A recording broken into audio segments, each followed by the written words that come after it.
สวัสดีครับคุณผู้ชมครับขอต้อนรับเข้าสู่รายการเสียงประชาชนเสียงที่สะท้อนความคิดเห็นของประชาชนนะครับกับผมอนุรักษ์พุ่มพวงเลยครับวันนี้ทีมงานของเราเดินทางมาที่เขตคันนายาวครับและตอนนี้ผมนั่งอยู่กับอดีตสข.แล้วก็พี่น้องประชาชนในพื้นที่เขตคันนายาวแล้วครับสวัสดีครับทุกท่านครับสวัสดีครับสวัสดีครับเอาละครับสข.ครับวันนี้ลงพื้นที่แบบนี้อยากพูดเรื่องของเศรษฐกิจภาพรวมในเวลานี้ในพื้นที่คันนายาวของเราตอนนี้ภาครัฐเองเขาออกมาพูดเรื่องของการปรองดองแต่การปรองดองจะเกิดขึ้นได้จริงหรือไม่ต้องอยู่ที่ส่วนหนึ่งคือเศรษฐกิจปากท้องของประชาชน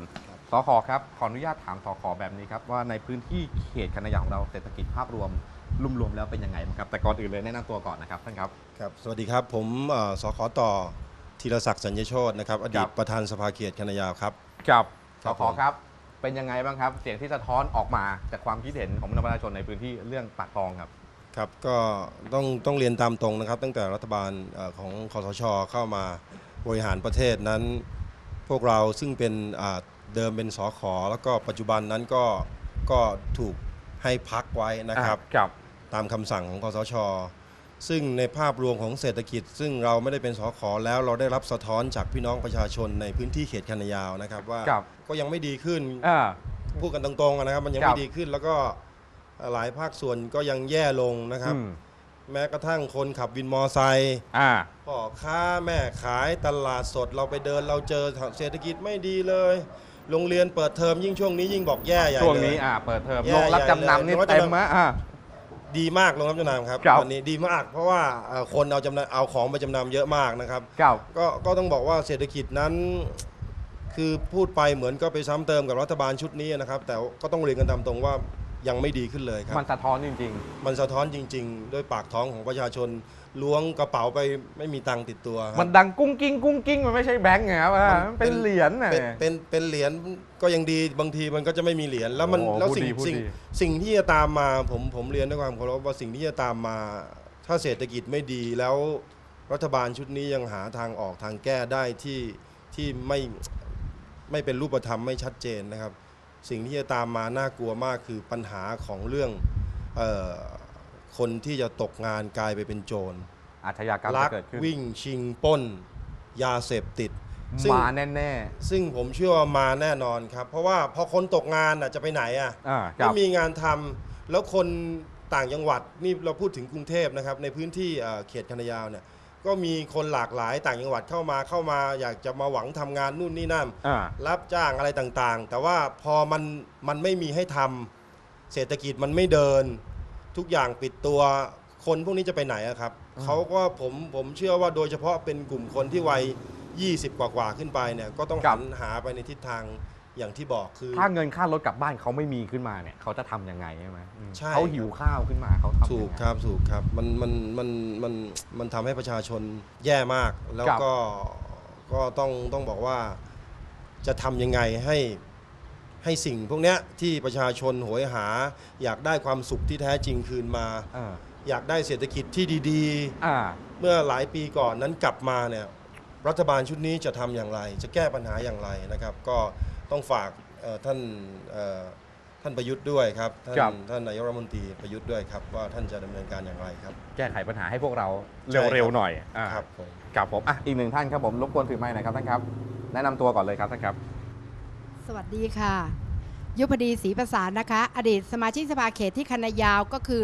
เป็นลูกหลานของชาวคันนายาวแท้ๆนะคะครับณเวลานี้ไม่ว่าจะไปที่ไหนนะคะกระทั่งแม่ค้าริมถนนซึ่งทั้งประชาชนในพื้นที่ทั้งคนทำมาหากินอย่างพวกแท็กซี่พวกพ่อค้าแม่ขายซึ่งเขาจะแวะทานกันเองเนี่ยแม่ค้าตรงนั้นเขาขายข้าวขายข้าวจานละ20ขายก๋วยเตี๋ยวจานละ40ถือว่าโอเคเขาให้เยอะนะคะพอมาวันหนึ่งไปซื้อก๋วยเตี๋ยวเขาบอกหายไปตั้งนานทำไมไม่มาช่วยซื้อบ้างถามมันเกิดอะไรขึ้นมันขายไม่ดีเลยพี่หนูไม่ค่อยได้ขายแล้วตอนนี้เข้าสะท้อนตรงนี้ขึ้นมาใจเราก็คิดว่าภาครัฐบาลบอกว่าเศรษฐกิจกำลังดีเศรษฐกิจกำลังดีคือเขา GDP ดีขึ้นโตขึ้นแล้วค่ะใช่แล้วเขาไปดีตรงไหนแล้วประกอบกับช่วงนี้เนี่ยโรงเรียนเปิดเมื่อกี้เนี่ยตอนก่อนมาเนี่ยมีผู้ปกครองโทรมาเขาจะพาลูกไปกู้กองทุนกยศ.จะให้ไปช่วยเซ็นบอกเซ็นไม่ได้แล้วเพราะมันไม่มีอะไรแล้วมันเป็นอะไรไม่ได้แล้ว เต้นคำให้ไม่ได้แล้วนะจ๊ะ ใช่ใช่ใช่อันนี้ก็คือเรื่องจริง นี่คือสิ่งที่สะท้อนมาเห็นจริงๆว่า ค่ะ โดยปกติแล้วเนี่ยพวกพี่ ค่ะ ๆสขทุกท่านก็ต้องอย่างเงี้ยดูแลในพื้นที่ ใช่ แล้วก็ ใช่ เรื่องมันสะท้อนให้เห็นถึงปัญหาจริงๆคุณผู้ชมครับว่าณเวลานี้เนี่ยอย่างช่วงเปิดเทอมเงินค่าเรียน ถูกต้อง ค่ากินต่อวันอีก ถูกต้อง โอ้ แล้วจะมีปัญหาตรงนี้อีก พูดถึงโรงเรียนเนี่ยเขาบอกว่าตามรัฐธรรมนูญใช่ไหมคะ ครับ เรียนฟรี เรียนฟรีครับ เรียนฟรีแต่ว่าหนังสือเสื้อผ้าต้องซื้อเองนะคะ ถูกต้องครับ ตรงนี้แหละค่ะที่ผู้ปกครองต้องหาเงินมา อืม ให้มีไว้ในกระเป๋า ถ้าเรียนระดับมัธยมอาชีวะ ครับ ที่บอกว่าจะเรียนแล้วจบมาจะมีงานทำเนี่ยพูดถึงการมีงานทำเนี่ยคนว่างงานมากกว่าคนที่มีงานทำนะคะณสถานการณ์ปัจจุบัน เพราะว่าโรงงานท่านก็ปิดตัวท่านเอง อ่าฮะ เพราะเศรษฐกิจท่านไปไม่ไหวแล้ว ครับ คือคนงานเมื่ออาทิตย์ที่แล้วอ่ะมีลูกบ้านโทรมาบอกว่าไปทำงานอยู่บริษัทเนี้ยแล้วบริษัทก็ปิดตัว ครับ เข้ามาปรึกษาในแง่ที่ว่าในกฎหมายแรงงานเนี่ยเขาจะขอเรียกเงิน ชดเชย ชดเชย ครับ จากนายจ้างได้แค่ไหน อืม เขาบอกว่าที่บอกว่าจะให้ 6 เดือน ตามอายุงานครับ เขาก็ไม่ได้ อ๋อเพราะนายจ้างเองก็ไม่มีจะให้ ใช่เนี่ยคือปัญหาเศรษฐกิจมันรุนแรงถึงขนาดนี้ ปัญหาคนว่างงานเยอะมากแล้วนะคะ ก็อยากจะฝาก โอ้สะท้อน ฝากไป เยอะเลย ถึง อะ ผู้หลักผู้ใหญ่ในแวดวงที่ดูแลเรื่องเศรษฐกิจเนี่ยท่านจะขับเคลื่อนตรงไหน ท่านคิดว่าท่านจะกระตุ้นตรงไหนให้ได้เร็วยอดอะไรคนที่ไปลงทะเบียนผู้ยากจนน่ะ ครับ นั่นนะคะ นั่นเป็นไงเยอะขนาดไหนอะยอด เยอะขนาด โ ไหน แต่มันยังไม่ใช่ตัวบ่งบอกความเป็นจริงในแท้จริงนะคะ มันต้องลงมาแบบเนี้ยตามอย่างเงี้ยพวกพี่ เขา ๆตาม ตอกซอกซอยไปคุย ถูก เลยว่าเขาอยู่กัน ถูก ยังไง ถูกตามร้านตามรวงเล็ก ๆ น้อยๆเนี่ยลองเข้าไปคุยกับเขาดู ว่ามันจริงแค่ไหน อย่าให้เราลำบากไปมากกว่านี้เลยใช่ไหม ใช่ ครับโอ้ยชอบอีกหนึ่งท่านครับผม ครับสวัสดีครับผมสขพลนะครับกิจสุทธิหรือเรียกชื่อหนุ่มครับ ครับ ก็โดยภาพรวมผมก็ลงพื้นที่นะครับทั่ว ครั ไป บ ก็จะมีคนถามครับส่วนมากว่าเมื่อไหร่เราจะกลับมา อ่า เมื่อไหร่จะมีการเลือกตั้ง ถามคำนี้เหรอสข ใช่ครับผมแล้วก็มีอยู่วันหนึงครับผมไปก็ขับรถธรรมดา ครับ เจอตำรวจเรียก อ่า เขาก็รู้จักกันผมก็เอ้ยเรียกทำไมวะเรียกแบบเป็นจริงเป็นจังครับ เรียก ครับ โบกเป็นรถป้ายของท่านสสสก ครับ ทุกทีก็เราวิ่งในพื้นที่อยู่แล้วไม่เคยโบกวันนั้นโบกแบบจริงจังโบกให้ชิดเกาะกลางแล้วผมว่าโบกอะไรเรื่องอะไรเนี่ย ครับ โบกเรียกถามครับ ถามว่า เมื่อไหร่จะมีเลือกตั้ง เมื่อไหร่กลับมาทีผมว่าโหตอนแรกตกใจอายด้วยครับว่ารถเป็นรถป้ายแบบที่ลงพื้นที่ประจำโดยตำรวจเรียก อายแล้วโอ้โห อาย เรื่ ค อ รับ งใหญ่ เกาะกลางชิดเกาะกลางเลย และพื้นที่เราด้วยใช่ไหม พื้นที่เราด้วยโอ้โหเรียกอะไรเนี่ยเรียกถามเรื่องแค่เนี้ยครับว่าเมื่อไหร่มีเลือกตั้ง โอ้โหสะท้อนนะสะท้อน ค จ รับ ริงๆนะ สะท้อนครับครับ นี่ข้าราชการนะ ใช่ครับ ข้าราชการนะเออ ก็มีเรื่องแค่เนี้ยครับผมที่ ครับผมทางนู้นเลยครับผมตอบไปเลยครับผม สวัสดีครับผมมโนนท์ปรุงนิยมนะครับประธานชุมชนซอยผู้ใหญ่ชมนะครับ เจ้าของพื้นที่ของเรา เจ้าของพื้นที่ครับวันนี้ครับ ผม ก็ เป็นยังไงครับประธานครับในฐานะที่เป็นเจ้าของพื้นที่ กล่าวต้องบอกตรงใส่หัวครับนะครับ ใส่หัว ต้องใช้คำว่าใส่หัวครับ เพราะว่า ครับ จากการลงพื้นที่ในชุมชน ครับ สอบถามผลสะท้อนในสังคมเราในชุมชนนี้พ่อค้าแม่ขายชาวบ้าน เออ บ่นแย่ใช้คำว่าแย่นะครับ ใช้คำว่าแย่เลยครับ ครับ เพราะว่าค้าขายไม่ดี อ่า การจ้างงานไม่มี ครับ รายได้หด เออ เงินในกระเป๋าหดทำไงล่ะครับ ไม่เหลือแล้ว ไม่มี นะ ใครช่วยครับ มีหมดแล้วนะครับ กู้นอกระบบอย่างเดียวนะครับ ถูกต้องครับ ถ้าพูดเนี่ย เพราะมีผลสะท้อนในเรื่องของเงินกู้นอกระบบก็มีในชุ ครั ม บ ชนนี้นะครับ แล้วก็ค้าขายอยู่ปกติ โดนไล่ที่ไม่ให้ขาย โอ้ใช่ใช่ ทำไงครับ ระบบขับเคลื่อนเศรษฐกิจพ่อค้าแม่ขายขายไม่ได้ อ่า จากเคยขายอยู่ที่ปกติ ตอนนี้ขายไม่ได้แล้ว โดนไล่ แทนที่จะส่งเสริมให้คนมีอาชีพกลับโดนไล่ โอ้เรื่องนี้น่าสนใจอันนี้คืออะไรครับ ผมอยากรู้คำตอบว่าทำไมประชาชนสุจริตถึงค้าขายในที่ที่เคยขายไม่ได้ เมื่อเขาขายไม่ได้ กับ เขาจะเอาเงินไหนมาเลี้ยงครอบครัว ปัญหา ใช่ไหม เกิด ครับ แน่ เลี้ยงตัวเองใช่ไหมครับ ปัญหาที่เกิดนะครับ ไปที่ไหนที่ไหน อย่างเด็กแถวบ้านผมจบมาไม่มีงานทำเพราะไม่มีใครจ้างงาน โอ้นี่ แม่ค้าแม่ขายเดี๋ยวนี้เข็นรถเข็นขาย เดี๋ยวนี้เดินอะไรเดินตัวเปล่า เพราะไม่มีเงินที่จะลงทุน โอ้ เพราะเขาขายของไม่ได้ ถูกไหมครับ ปัญหาใหญ่นะครับ เรื่องนี้ครับ ผมว่าเป็นปัญหาระดับชาตินะครับ เรื่องเนี้ยที่ว่าชาวบ้านก็ทำมาหากิน ไม่คล่อง เออ เงินไม่คล่อง สภาพไม่คล่อง เงินทองไม่คล่องทำไงครับ แย่นะครับใช่คำ ระ ว่า บบ แย่ มันเสียแน่ๆ อย่าง ถูก ที่ ต้อง บอกคือมันน่าสนใจที่เด็กจบใหม่มาไม่มีงานทำถ้าจะขายของอ้าวพื้นที่นี้ก็ขายไม่ได้ ให้ไปจัดสรรพื้นที่ให้ก็ไม่มีคนไปเดินถูกไหม ถูก พี่ ต้องครับเพราะว่าสถานที่ ก็กลยเป็นว่าที่ท่านจัดให้ มันไม่ใช่โลเคชันที่เหมาะสำหรับการค้าขาย ไกลจากเขตชุมชน กับ ใครจะขับรถไปอีกที่หนึ่ง เพื่อจะไปซื้อของไม่ ป ใช่ กติเขาเดินซื้อของกันสะดวกสบาย กับ โอเค ถึงแม้จะเป็นอาหารริมฟุตบาทท่านก็ควรจะอารมณ์อร่วยกันไป เออ เพื่ออะไร มันไม่ใช่เพื่อประโยชน์ของคนใดคนหนึ่ง แต่เป็นประโยชน์โดยรวม โดยที่ประชาชนได้ประโยชน์จากการใช้พื้นที่ในการค้าขาย ชอบ ท่าน ชอบ ท่านก็ควรที่จะดูให้ประชาชนค้าขายมีเงินหมุนเวียน คนนั้นซื้อคนนี้คนนี้ขายคนนั้นเงินหมุนเวียน แม่ค้าแม่ขายแฮปปี้คนซื้อมีอะไรกินนะครับเดี๋ยวนี้ทุกอย่างมันแย่ทั้งระบบเศรษฐกิจการจ้างงานต่างๆ มันแย่ลงแล้วเราจะเอาอะไรมาขับเคลื่อนล่ะครับ ไม่ได้ ครับ แล้วจะเอาอะไรมาจะเอาอะไรขับเคลื่อน ใช่ครับไม่มีอะไรขับเคลื่อนครับกระเป๋าก็แห้งจะเดินยังไงครับถูกไหมครับ โอ้ อย่างที่ เจ๊ พิธีกร เจ๊ บอกว่า พูดแบบนี้ สักวันถ้าเงินเดินไปไม่มีเงินในกระเป๋าอยากจะกินข้าวทำอะไร ถ้าบางคนคิดได้ก็โอเคถ้าบางคนคิดได้ก็ปัญหาก็เกิดลักวิ่งชิงปล้น หรือทำในสิ่งที่ผิดกฎหมายใช่ไหมครับ ครับ ทุกวันนี้ปัญหาอาชญากรอาชญากรรมมันเพิ่มขึ้น เพราะอะไร กับ นะครับท่านไปมองในสิ่งอื่นนะฮะท่านจะจัดสรรในสิ่งอื่นที่มันไม่จำเป็น แต่ความต้องการขั้นพื้นฐานสาธารณูปโภคขั้นพื้นฐานของประชาชน รัฐบาลท่านไม่ได้มอง ท่านมองแต่ท่านจะจัดซื้อนู่นจัดซื้อนี่ผมถามเลยเหอะท่านซื้อนู่นซื้อนี่ท่านเอาเงินในจำนวนนั้นเนี่ยท่านเอามาลงในพื้นที่ทำสาธารณูปโภคพื้นฐานให้ประชาชนดีกว่า อย่างเช่นโรงพยาบาลต่างๆเนี่ยให้ประชาชนดีกว่านะครับ โอ้ เรื่องอาวุธเนี่ยมันไม่จำเป็นครับเราไม่ได้ลบกับใครนะครับผม โอ้ ใน มา ข้อนี้นะครับ ชอบ เรื่องอาวุธนี่มันไม่จำเป็นนะครับ ท่านจะซื้อทำไมครับ ครับ ใช่ไหมครับ โอ้ มันไม่ ยาก จำเป็น ให้ท่า ที่ต้องซื้อ ยากให้ท่านได้มาฟังบ้างนะ นะครับ เทป แล้ นี้ ว ไป ก็ ถึงท่านนะ อย่างที่โรงพยาบาลปราจีนบุรีผม ครั ไป บ ดูจากที่ชาวบ้านเล่าให้ฟังไปรับศพเพื่อนผม กับ ความเป็นอยู่ของในโรงพยาบาลยิ่งกว่าคำอนาถาอีกชาวบ้านที่ไปนอนเฝ้าคนไข้ยังต้องนอนกับพื้นกันในกัน นี่คือสาธารณูปโภค ขั้นพื้น ขั้ ฐาน น พื้นฐานของประชาชนยังแย่อยู่เลยนะครับ อยากให้ท่านไปดูแลจุดนี้ด้วยโรงพยาบาลต่างๆ ต้องการอะไร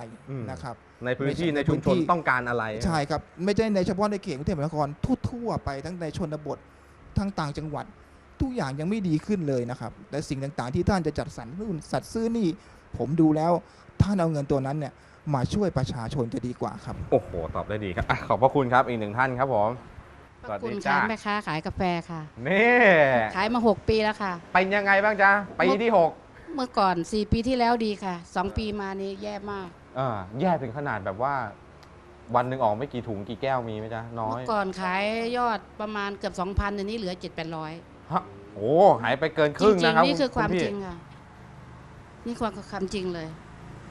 แล้วจะอยู่ยังไงอะจ๊ะคุณพี่จ๋า ก็ ก็ต้องอยู่ให้ได้อย่างเงี้ยเหรอ อยู่ให้ได้ กู้มั่งยืมมั่งอะไรอย่างเงี้ย มันก็ต้องทำเพื่อจะหมุน ช่ ให้ได้ ช่ อะจ๊ะ เอาตรงนั้นมาโปะเอาตรงนี้มาแปะในหลานจะไปโรงเรียนอีก เนี่ยเปิดเทอม เปิดเทอมไปกู้เขาอีกอ่ะ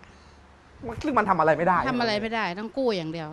ไม่เคยมีเงินกู้เลยในชีวิตเพิ่งเงินมาเริ่มกู้2 ปีเนี่ย โอ้ขนลุก จริง ๆ นี่คือความจริงเลยเนี่ยเป็นหัวหน้าครอบครัวด้วย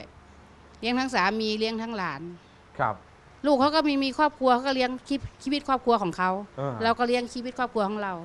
คือเรายังแข็งแรงแล้วก็ทำไป แต่แค่ของเรายังเหนื่อยเลยใช่ไหม ใช่ พี่คือถ้าภาพรวมของเศรษฐกิจประเทศมันดีขึ้น เราก็จะไม่เหนื่อยเท่านี้ถูกไหม ใช่ จ๊ะพี่ ใช่ แต่ ไม่ ณ เหนื่อย วันเนี้ยมันเหนื่อยเพิ่มมาก เห ขึ้ นื่ น อยเพิ่มขึ้นแล้วก็ท้อด้วย เหนื่อยเพิ่มโห ท้อ คำนี้ บางทีขับรถไปน้ำตาไหลไม่มีใครเห็นเลยครอบครัว จริงๆว่ากูไปเนี่ยกูจะได้ขายได้กี่แก้ววันนี้ คิดอย่างนั้นจริงๆ ใช่ เลย ใช่ถ้าวันไหนขายได้ก็หน้าตาชื่นมื่นหน่อยบางทีก็ไปขอข้าววัดกินข้าวสารก็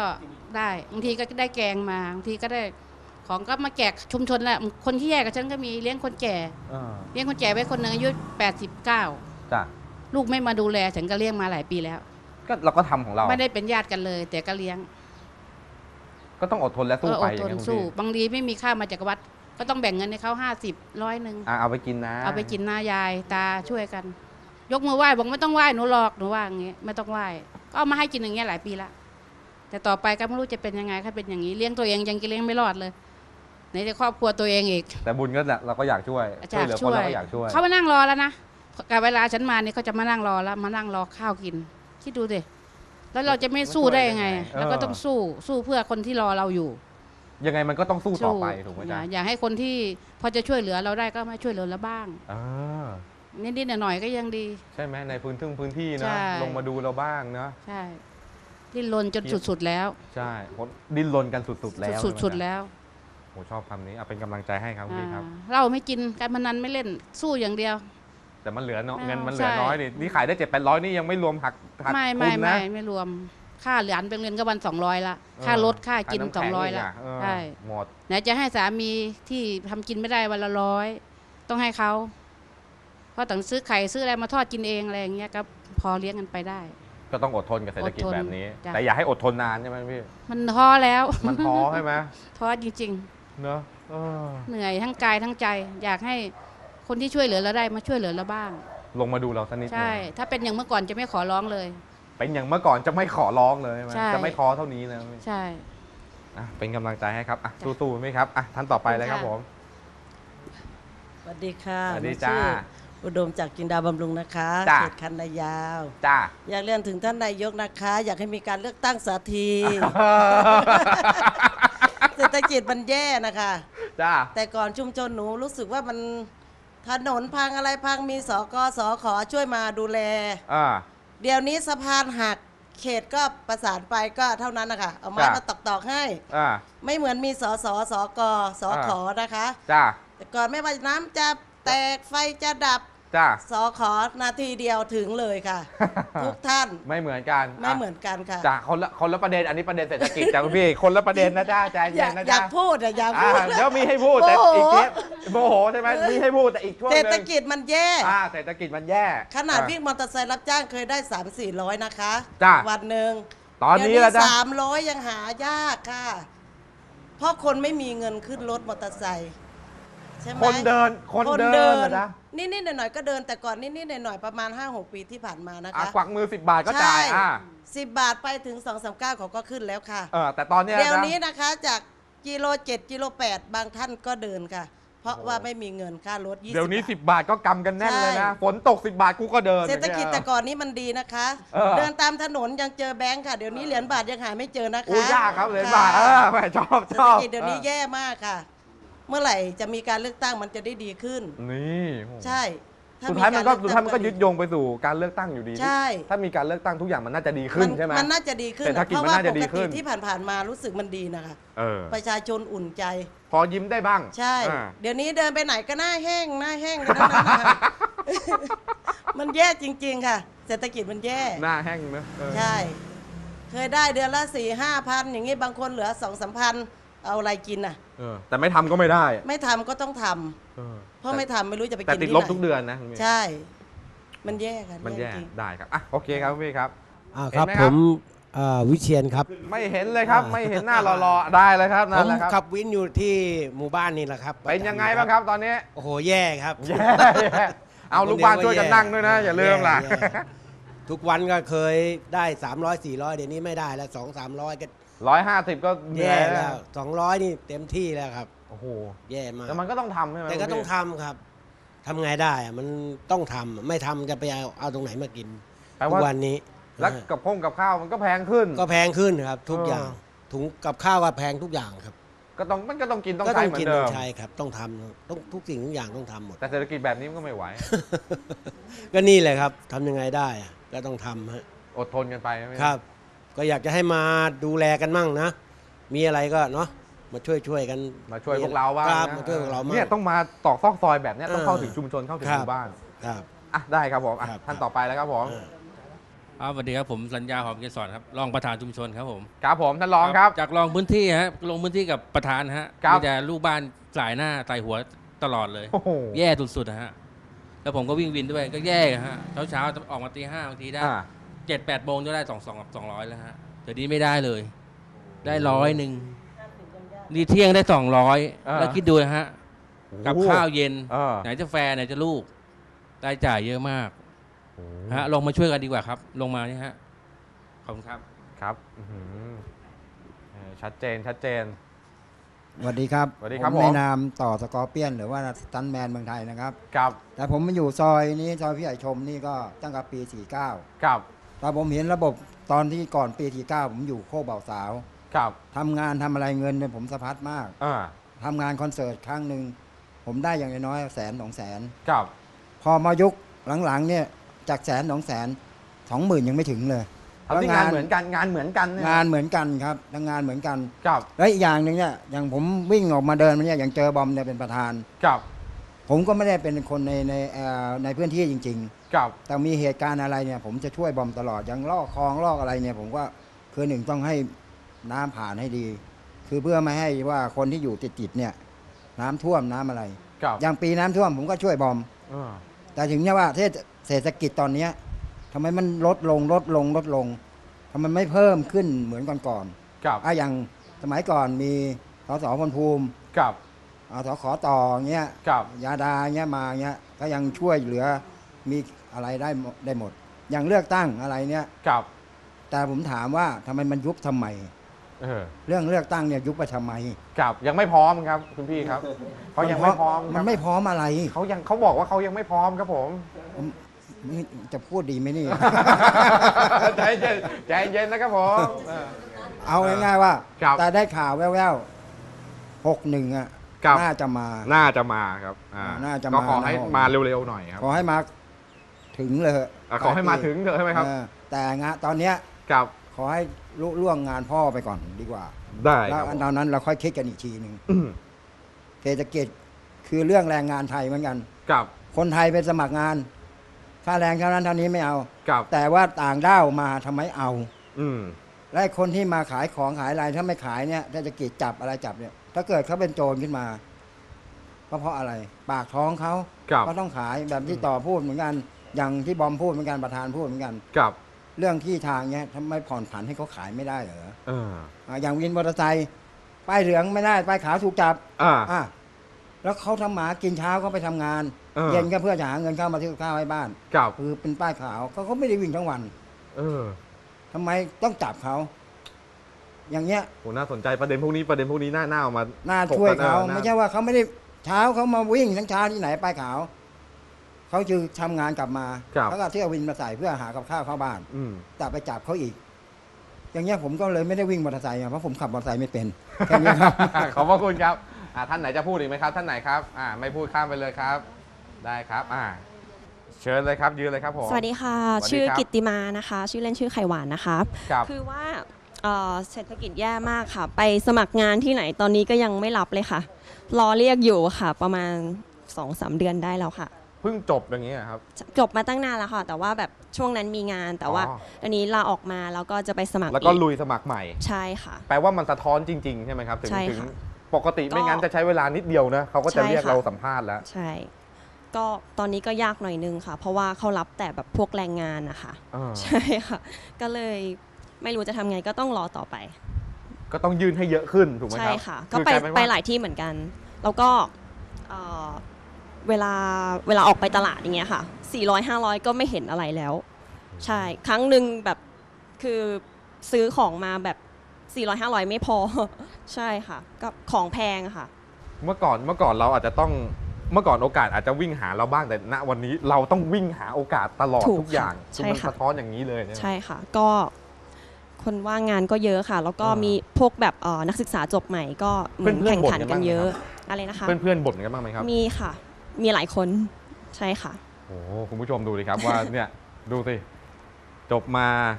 ทำงานออกจากงานหางานใหม่ก็ยังแบบนี้อยู่ ใช่ค่ะ นี่ก็สุดท้ายก็คือก็ต้องรอต่อไป ต้องรอค่ะ ก็เผื่อมีสักบริษัทหนึ่งสนใจเหมือนกัน ต้องรอ ลุ้นเป็นกำลังใจให้ครับ ข ผ อบคุ ม ณค่ะ ขอบคุณครับ มีอีกไหมครับผม ไม่มีแล้วมีไหมครับมี สวัสดีค่ะฉัน ครับ วาสนาเรืองเดชนะคะ ครับ เป็นเกษตรกรค่ะ ครับ เมื่อก่อนนะคะ ผลผลิตเราเนี่ยออกมาเนี่ยพ่อค้าแม่ค้าเนี่ยจะไปรับถึงสวนนะคะ ครับ แต่ตอนนี้พ่อค้าแม่ค้าหายไปครึ่งหนึ่ง เออ ก็ถามเขาว่าทำไมถึงไม่เข้ามาซื้ออุดหนุนกันเลย เขาบอกว่ารับไปขายแล้วขายไม่ได้ อ๋อ ประเภททุเรียนมังคุดลอง ครับ กองอะไรอย่างนี้นะคะเขาบอกว่าเศรษฐกิจแบบนี้ ขายไม่ได้ประชาชนไม่มีสตังค์ซื้อทาน แล้วก็ปุ๋ย